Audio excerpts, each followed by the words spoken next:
Welcome in, welcome in, welcome in.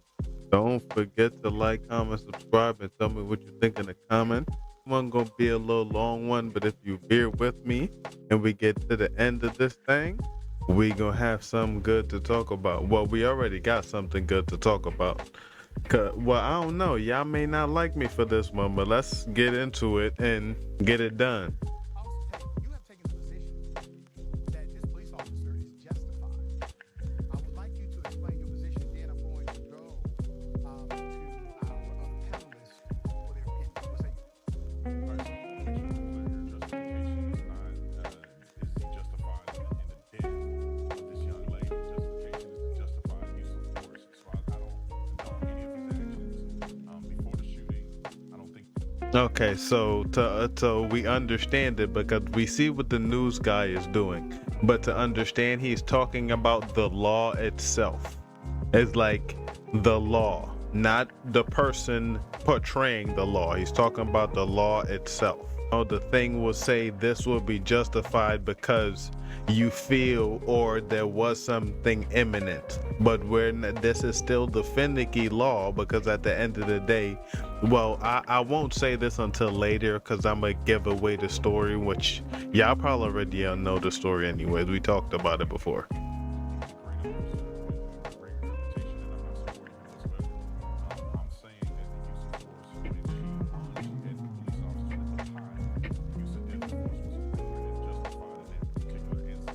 Now, he was wrong by saying the use of deadly force. That's where you fucked up at, buddy. The use of force was justified. Yes, deadly force, no. Force, definitely. But deadly force, no. No, the use of force was justified, but the deadly force, no. Even though there was no force from their part, they just went straight deadly force. But the use of force would have been needed because it's only hot water. It's not gonna burn forever, and you're not gonna get no crazy third-degree burns. At least I've never had no crazy third-degree burns, and I've burned myself with hot water, boiling hot water at that. So maybe, I don't know, maybe some people's skins are different, but force, yes. Lethal force, no.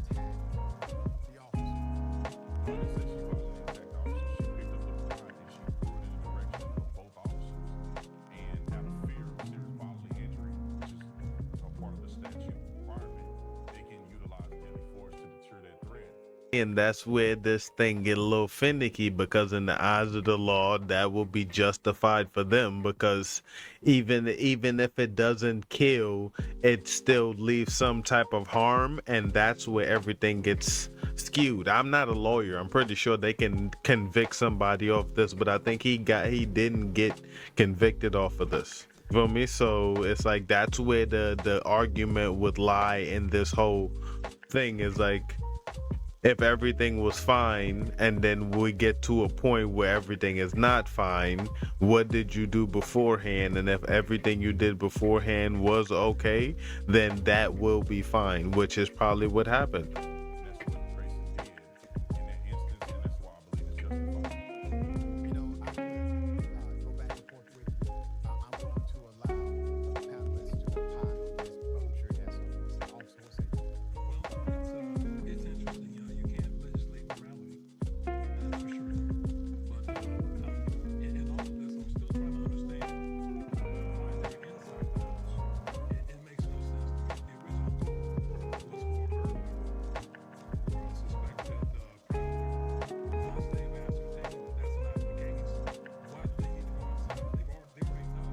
I'm sorry to say this, but from a person from the outside looking in, if the person got inside her house and is holding her hostage or holding somebody hostage inside the house, they would still need to go in and check. Not to say that is right or wrong, but you call me for a burglar and then you don't have to let me search your house, but at least let me feel like you're okay. So you are right in that sense, because it's like all that would need is a door a door thing, and then she can come outside, and when she comes outside, all you have to do is ask her. You feel me? Because you're already outside. Who is gonna be dumb enough to be in a hostage situation, be outside? But there's more to it, because it's like if there's a kid and all of that in there, that's, you feel me? It like that's where the story starts to shift when we start talking about it.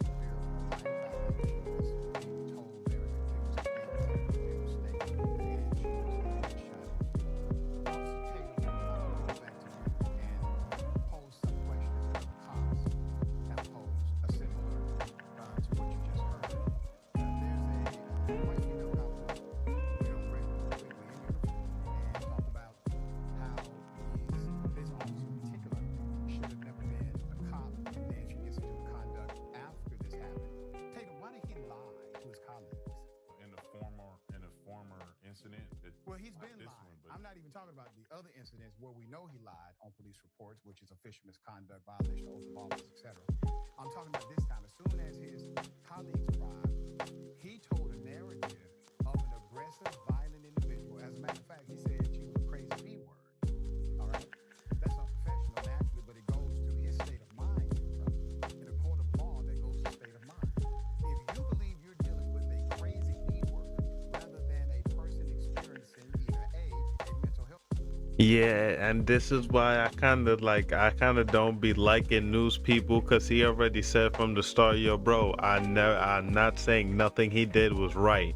He's trying to tell you how the eyes of the law would justify him being right, and you're not listening. You're saying he's siding with him. It's like, no, he's legitly trying to tell you that they would take this to court, and this how they would look at it, and they would make him right for the situation. Even though it's wrong, they will make him right because of that situation.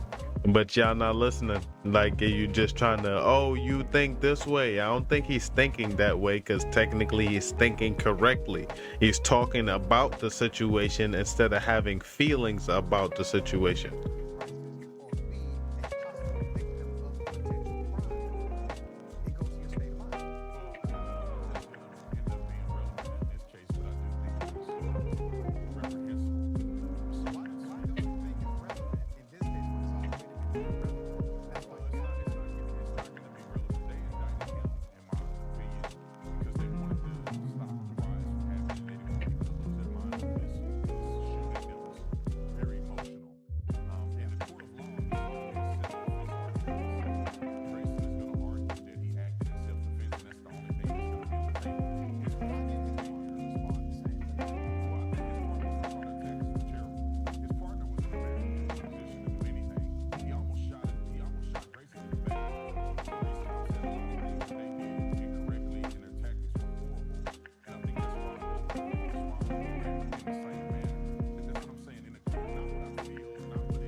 Yeah, like I don't. That's the thing. The news people don't understand. It's like, no, what he's saying is the whole court proceeding is gonna be just about that.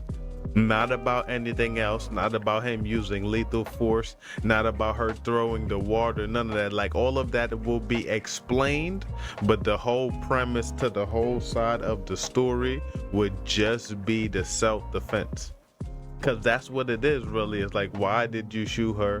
What was the reason for you shooting her? And they're going to have to tell the story, but then determine in the story if that was justified for him to do, which is going to say yes, that it was, because they see water or anything that can harm you or impede you as super violent. You feel me? It's like they will be scared of somebody wielding a knife while they have a gun. So yes, water would be crazy up on the totem pole too. Why? I don't know. But this is what I don't know. It's like y'all not understand. Are you really not understanding, or you just don't want to understand what he's saying? He's going to argue self-defense, and the prosecution is going to have to prove that he wasn't acting in self-defense beyond a reasonable doubt. Yeah, we know that. And the burden of proof is not going to be they're not going to be sufficient in this given Well, the that's why we have a federal judge called jury duty. But let me get this correct. Hayden, you're saying that these cops did everything wrong. They broke protocol. They are bad cops. They don't agree with their actions. But the only thing they got right was killing that woman. No, that's not what I'm saying. That's basically what I'm saying. I don't think that both cops did everything wrong. I think they're racist. How you just said, how you come down with that? And this is why I say I don't think you understand what he's talking about, because you heard all of that, him even put out saying that he's not siding with them. He's saying, yo, what you want him to say, this was a bad shoot, but it's okay, because it's like, think about it. He's telling it the way it's supposed to be told. He's not agreeing with the situation. He's saying he's not agreeing with the situation, but you still think because he said that because they got away with it that he is agreeing with it? No, he's just understanding the matter of fact. Let's just continue.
Thinking they could have mitigated the whole thing.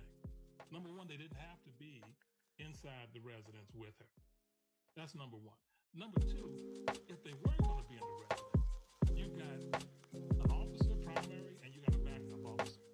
If you're so concerned about the possibility of a fire breaking out, and you have this woman who you've already established has mental issues, she's seated. Why not have your partner go and turn the power if it's that big of a deal?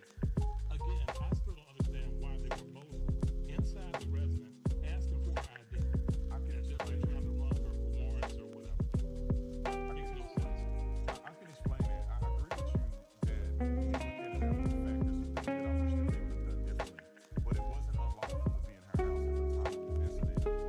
It seemed that when they first engaged with her, there was a call the night before of her struggling with a mental illness. That's why Officer Grayson, Deputy Grayson asked her was she still struggling with mental illness because she was kind of erratic. So on a call, as a prowler call, you have the right to investigate the call and get information from the person who's calling so that you can rectify it, because she did seem like she was struggling with a mental illness encounter. She was also on the phone with another deputy. It seemed like they were trying to get her mental illness situation, I guess put into check, which everything was going fine. They were having a reasonable conversation. They were laughing and joking. Even when she went to the stove, they kind of were joking before she said, "I rebuke you in the name of Jesus."